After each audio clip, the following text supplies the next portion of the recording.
Hello, this is Ville Malja. I'm from Moonshot, and you are watching Chaoszine.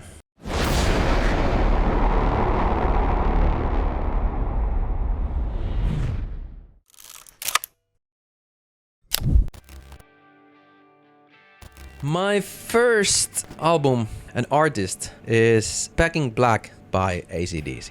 It's the album that I've been listening the most in my whole fucking life, I guess. It's only album that I've been listening not maybe every week, but anyways in every month in my life, as long as I remember.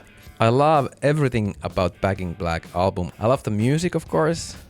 I love the cover art, and I love the story that something really tragical happened and then they still decided to keep going, and that Brian Johnson made it there, and then they managed to make this kind of album, which is like, it's having everything that really good rock album should have in there.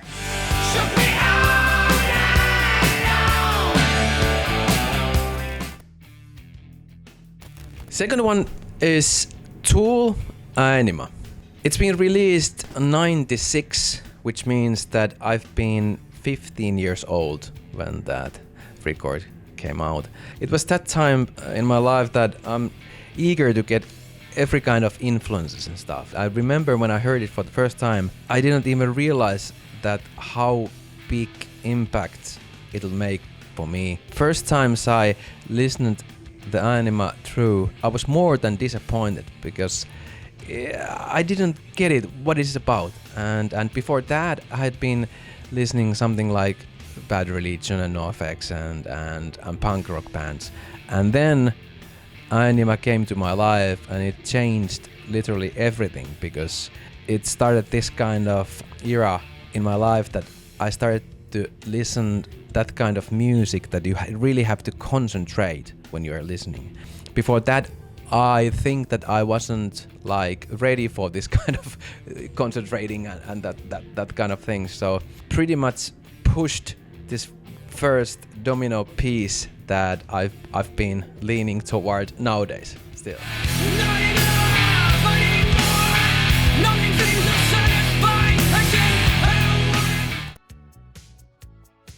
And third one is A Kind of Magic by Queen.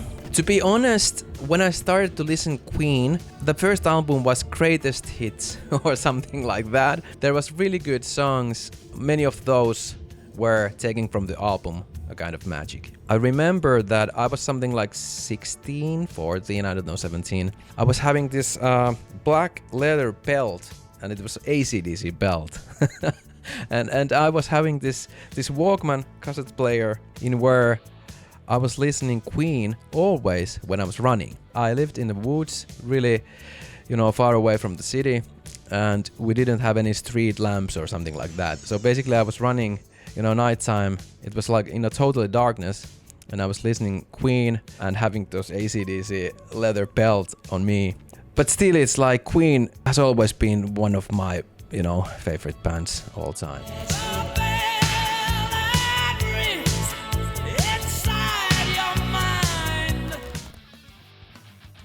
This next one is a tricky one. The band is Propaganda. If I'm right, it's their first LP, How to Clean Everything.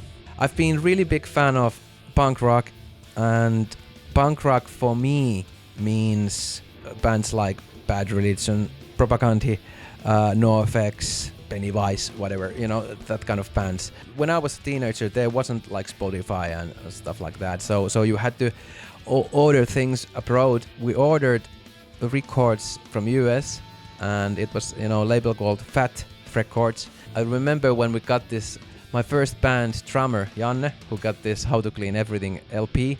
We had just started a band like 2 hours before we got the album. No, maybe 2 weeks, but 2 hours sounds better. And we listened to the whole album. We were so surprised that how the hell they could put whole world in the album, because it was the first album that managed to be at the same time like funny and serious. And Propaganda and this How to Clean Everything, it's having like maybe 40% of this seriousness and then 60% of funny things. But still, it's like nowadays they have changed it other way around. But still, it's like I think when I was a teenager, it was good to see that music could be way and a tool to change how people are seeing life and how they are like reacting things around them. I won't show my hand. I won't show my hand. Last but not least, I picked up Pink Floyd, Wish You Were Here. I think that album is in a way bigger than life. When I'm having turbulence in my life, and it happens too often on a daily basis every fucking day, when I'm facing that kind of problems that I'm thinking that okay, this is too much, I don't know how to handle this, and I don't know how I managed to make it for tomorrow, Wish You Were Here is the album that I'm listening always when I'm feeling the worst. And it's actually also the album that I've been listening a lot when I'm flying. I feel secured and I feel safe when I'm listening to the album. It's leading me somewhere that I didn't know that music could bring me.